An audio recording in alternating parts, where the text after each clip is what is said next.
गठन के लाभ। मैं क्या कहना चाहता हूं, आप उस पर पहले ध्यान केंद्रित करिए। आप ये जो संसदीय समिति का गठन होता है उससे हमें क्या बेनिफिट मिलने वाला है, यानी कि benefit by the formation of committees. अगर सपोज दैट हमसे प्राक्कलन समिति से संबंधित कुछ ना पूछ दे, लोक लेखा से नहीं, और यहां से पूछ दे कि भाई निम्न में से कौन सा विकल्प संसदीय समिति से संबंधित सही है, तो इसका क्या लाभ होता है। संसदीय समिति का गठन करने से क्या लाभ होता है, तो सबसे पहले तो आप ये जान लीजिए, जो मैं सबसे पहले बोलना चाहूंगा कि ये जो समितियां होती हैं वो संसद और लोगों के बीच की कड़ी होती है। ये संसद और जनता के बीच की कड़ी की तरह काम करती है, समझे। ये जनता के इच्छाओं को ध्यान में रखती है।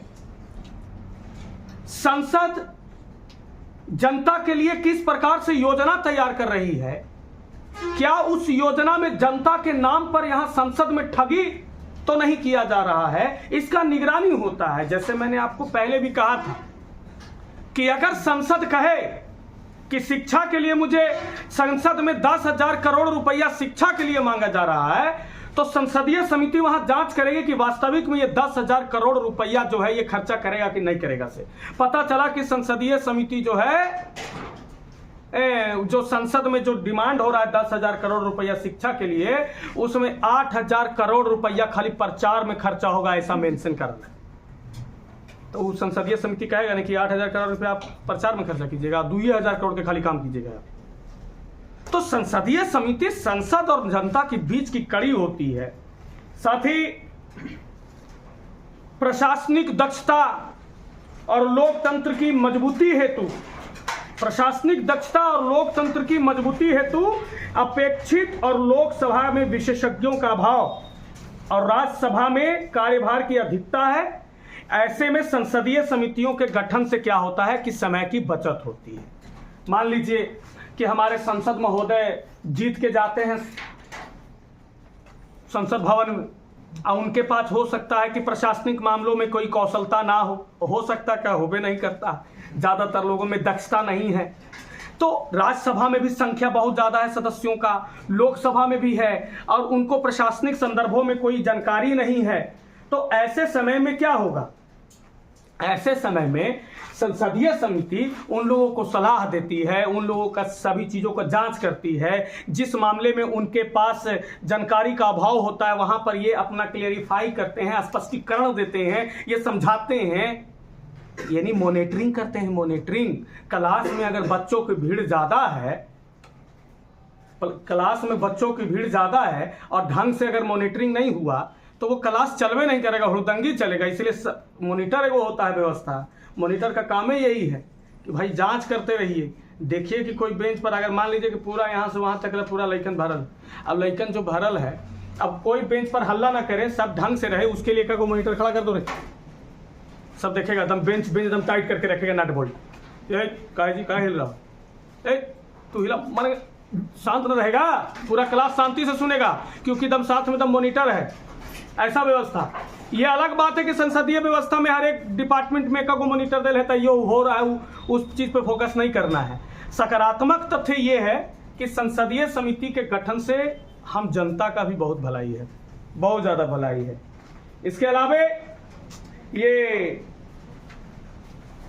इसकी जो सीमाएं हैं संसदीय समितियों का, इसका सीमा क्या है, इसमें ये ऐसा नहीं कि सारा काम कर सकती है। इसका सबसे बड़ा तो बाउंड्री ये है कि समितियों का संबंध है कि किए जा चुके कार्यों का जांच करना, किए जा चुके कार्यों की जांच करना, समझे ना, किए जा चुके कार्यों की जांच करना, समझे ना। ये नहीं कि होने वाले कार्यों का जांच करना, नहीं, किए जा चुके कार्यों की जांच करना, बस इतना इसका काम है, समझे। और साथ ही साथ इसके अलावा ये सिफारिश देती है। संसदीय समिति की जो बाउंड्री है, जो उसकी लिमिटेशन है, कितना लिमिट में, वो अपना लिमिट में रहता है। इसका लिमिट है कि बस आपने जो कार्य किया है उसका जांच करेगा। इसका लिमिट है कि केवल ये आप ये सलाह दे सकती है, सुझाव दे सकती है, समझे ना। इसके अलावा और कुछ नहीं। ये नहीं कि उसको सीधे चेंज कर देगी, बदल देगी, ऐसा कुछ नहीं है।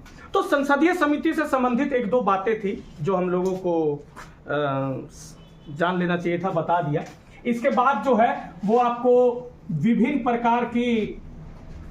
प्रकार की निधियां हैं, समझे ना, विभिन्न प्रकार की निधियां।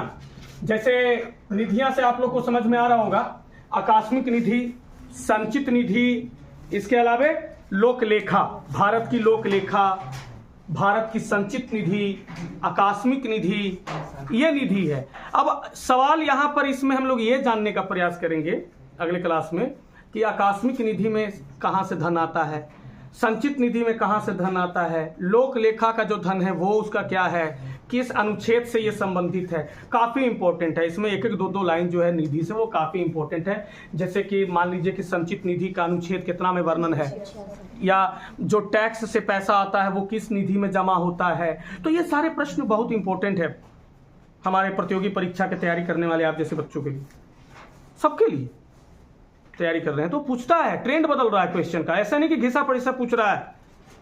पटना राजधानी कब बनी, भारत की राजधानी दिल्ली कब बनी, हाईकोर्ट पटना का स्थापना, पटना का हाईकोर्ट का स्थापना कब हुआ, ऐसा नहीं सिर्फ यहीं तक सीमित हो रहा है। वो एक दो क्वेश्चन डाल देता है ताकि आपने जो 2 साल पढ़ने के नाम पर जो समय बर्बाद किया तो ऐसा लगे कि हाँ भाई पढ़े हैं, 1916 याद आ गया हमको, समझे ना। तो ऐसा नहीं है। वो कहने का मतलब है कि क्वेश्चन का ट्रेंड इसलिए बदल रहा है कि अगर किसी भी डिपार्टमेंट में, किसी भी विभाग में एक अगर सीट की वैकेंसी निकलती है तो उस पर 1000 से अधिक फॉर्म भरे जाते हैं। अब हमें उतने विद्यार्थियों को साइड करके अपने लिए रास्ता बनाना है, सीट रखना है। तो क्या लग रहा है कि जो थोड़ा बहुत मेहनत करेगा उससे हो जाएगा वो जॉब? नहीं होगा ना। अब उसको ऑलराउंडर बनना होगा, उसको ऑलराउंडर बनना होगा। जैसे मान लीजिए कि हम लोग तो पढ़ाने वाले क्या करेंगे, पॉलिटी पढ़ा के चल जाएंगे, कोई ज्योग्राफी पढ़ा के चल जाएंगे, कोई हिस्ट्री पढ़ा के चल जाएंगे, कोई इकोनॉमिक्स पढ़ा के चल जाएंगे, कोई आपको मैथ पढ़ा के चल जाएंगे, कोई आपको इंग्लिश पढ़ा के चले जाएंगे, कोई आपको साइंस पढ़ा के चले जाएंगे, साइंस में भी 3 है, ऐसा होता है। लेकिन ये विद्यार्थी यानी आप लोग इसको क्या करना, ये सबको पढ़ना है। और अगर विद्यार्थी सोचे कि केवल हम मैथ और साइंस केवल कंप्लीट कर लेंगे उससे हमारा हो जाएगा, तो भी नहीं होगा। अगर केवल हम आर्ट्स पेपर को भी कंप्लीट कर लेते हैं तो भाई ज्यादातर क्वेश्चन जो ज्यादातर एग्जाम में पूछे जाते हैं वो आर्ट्स से पूछे जाते हैं। मानते हैं कि भाई 70% 75% यहां से सवाल आ रहे हैं। तो केवल और केवल यहां से भी नहीं, बल्कि कभी कभी हमारा जब हम छटते हैं ना 0.03 0.069 करके, तो वो आंसर आता है कि काश हम 5 मैथ में 1 मैथ सही कर देते ना तो मजा आ जाता। तो अगर जहां पर मैथ का परसेंटेज मान लीजिए कि 100 में अगर 5 पूछ रहा है तो इस 5 प्रश्न का भी महत्व है। इतना जान लीजिए आप, इलेक्शन में कौन नेता जीतता है, जिसका हर एक बूथ से कुछ ना कुछ वोट निकल जाता है, वो भी पिछुआ करके भी आगे निकल जाता है। एक बूथ पर एकदम आंधे मुंधे और दूसरा का बूथ पर जो है से औंधे मुंह है, तो वो दिक्कत हो जाता है। तो इसीलिए हमको हर तरफ परसेंटेज बना के रखना है। तो थोड़ा सा वैल्यू इधर तो देना ही है, लेकिन इधर भी वैल्यू देना है।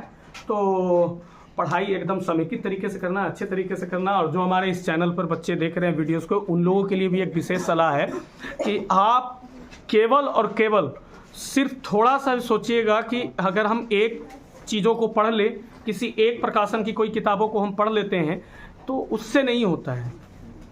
आप घर पर बैठ करके कॉम्पिटिटिव की तैयारी आप तब कीजिए जब आप उस विषय के बारे में नॉलेज रखते हैं। तो आपसे सेल्फ स्टडी से भी बहुत अच्छे तरीके से हो जाएगा। फिर उधर उधर भटकने की कोई भी आवश्यकता आपको नहीं है। लेकिन यदि आपका बेसिक कमज़ोर है, जैसे आपने 6 में बहुत अच्छे से पढ़ाई नहीं किया, 7 में नहीं पढ़ा, 8 में नहीं पढ़ा, 9 में आपने ढंग से नहीं पढ़ा, 10 आप बेहोशी हालत में पास हुए हैं, इंटर में आपको पता ही नहीं चला कि हम पास हो गए हैं या फिर पास हो रहे हैं, इसमें आपको कन्फ्यूजन है, तो ऐसे स्थिति में मैं आपको केवल ये कहूँगा कि आप ज़रूर कोई ऐसे बैच कहीं भी जिनसे भी आपको बहुत अच्छा लगता है, बाय द वे आपको कोई भी टीचर से आपको अच्छा लगता है, आप उनसे पढ़ें, आप उनसे मार्गदर्शन लें।